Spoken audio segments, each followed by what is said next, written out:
Bom, vamos mergulhar direto nessa nossa análise e desvapar imparcialmente todo o cenário, as tensões filosóficas e aquela dinâmica principal dos personagens logo nos primeiros capítulos do clássico de 1957 da Ayn Rand. A gente sabe que essa obra construiu uma reputação gigantesca e, convenhamos, super polarizadora. E a melhor forma de entender o porquê de tudo isso é dar uma olhada bem de perto nas engrenagens dessa narrativa inicial. Seção 1. Um legado controverso. Bora ver o impacto absurdo que essa obra tem no mundo real, antes mesmo da gente entrar no enredo em si. A identidade visual já entrega o ouro de cara, né? Essa capa clássica da edição brasileira mostra o mítico Titã Atlas ali, curvado, segurando literalmente o peso do mundo nas costas. É uma imagem fortíssima e que reflete perfeitamente o fardo que alguns indivíduos específicos carregam dentro do romance que a gente vai explorar. No prefácio dessa edição, a gente vê grandes executivos brasileiros, como o David Pfeffer, apontando que o livro ressoa como um alerta claro, um aviso contra a asfixia da criatividade e da liberdade econômica. E, deixando qualquer inclinação política de lado, o fato é que essas figuras reais enxergam na história uma defesa muito robusta da livre iniciativa e do pensamento independente.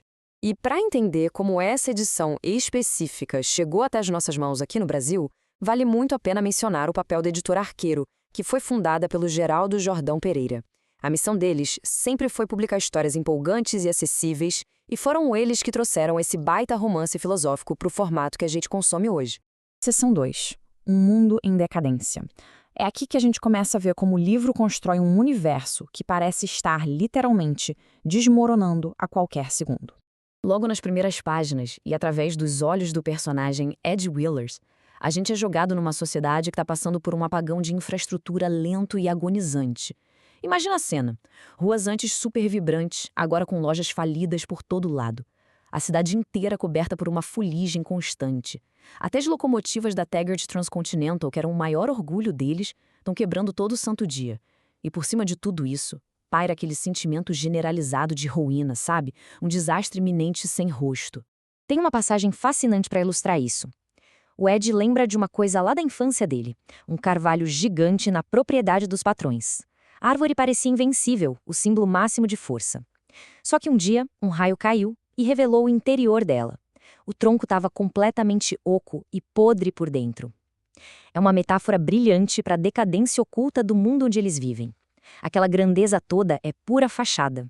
E como uma sombra em cima desse mundo caindo aos pedaços, tem um refrão cínico que as pessoas murmuram pelas ruas o tempo todo.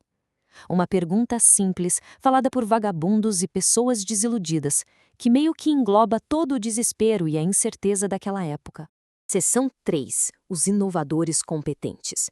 Em total oposição a esse cenário desolador, o conflito central aqui não é uma guerra com armas, mas um abismo gigantesco entre quem produz e quem só atrapalha. A gente vê o contraste perfeito entre os irmãos que comandam a ferrovia Taggart. A Dagny, a vice-presidente, é puro pragmatismo. Ela vai lá, toma decisões arriscadas, encomenda materiais novos e faz o que precisa ser feito para salvar a rede. Já o irmão dela, o James, que é o presidente oficial, é engolido pela inércia burocrática. Ele foge da raia, enrola para tomar decisão, morre de medo do conselho e adora jogar a culpa nos outros. Isso nos leva direto para outro produtor central, o magnata Hank Worden. A gente acompanha a força de vontade quase absurda desse cara. Ele passa 10 anos inteiros aguentando noites em claro, exaustão física e um monte de fracassos no laboratório, tudo para criar uma liga metálica que seja mais forte e mais barata que o aço. É uma visão onde o trabalho duro não é um castigo, mas o propósito de vida do cara. E o momento épico de todo esse esforço de uma década é o derramamento da primeira grande fornada dessa liga. A 4.000 graus Celsius, aquele clarão de metal líquido cortando a escuridão da fábrica, é descrito como uma vitória espetacular da engenharia e da intenção humana sobre a natureza bruta. Mas e aí? Como as pessoas em volta reagem a esse nível todo de competência? Seção 4. Os burocratas e estagnadores. É agora que as relações sociais ficam bem distorcidas. Dando uma olhada na vida pessoal, a situação na casa do próprio Hank é super tensa.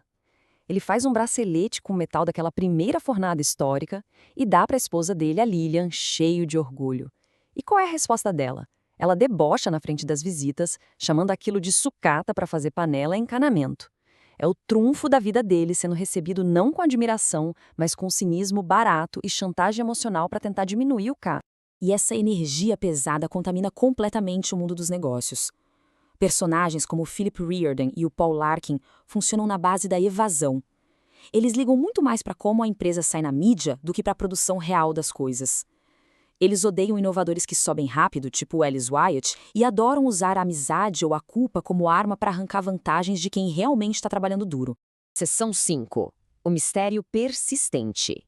Essa batida de frente entre quem tenta construir e quem só empurra com a barriga é o que constrói o grande enigma do livro. Olha só que loucura! No meio daquele caos, a Dagny escuta um operário do trem assobiando uma música fantástica. E ela reconhece na hora. É o quinto concerto do brilhante maestro Richard Hawley. O pequeno detalhe, o Hawley tinha desaparecido da vida pública fazia anos. E, oficialmente, ele só tinha composto 4 concertos. É uma anomalia total acontecendo bem ali. Logo em seguida, mais um baque. O Owen Kellogg, um engenheiro jovem, brilhante, que a Dagny queria muito promover para salvar a operação, simplesmente pede demissão do nada, sem motivo lógico nenhum. E detalhe, ele recusa qualquer oferta de aumento e garante que não está indo trabalhar para a concorrência. Quando a Dagny implora por uma explicação, querendo entender por que ele está jogando a carreira pela janela de forma tão abrupta, a resposta do Kellogg é de arrepiar. Ele dá um sorriso super amargo e repete exatamente aquela frase misteriosa das ruas. É um quebra-cabeça genial que a história monta. Conforme as mentes mais engenhosas e os caras mais competentes começam a sumir sem deixar rastro, esmagados pelo peso de uma sociedade letárgica, essa pergunta ecoa cada vez mais alto. Deixa a gente com uma provocação daquelas para ficar pensando. Que motor invisível é esse que sustenta o nosso mundo de verdade? E o que rolaria se as pessoas responsáveis por ele decidissem simplesmente parar tudo? É muito material para reflexão. E aí a gente se vê na nossa próxima análise.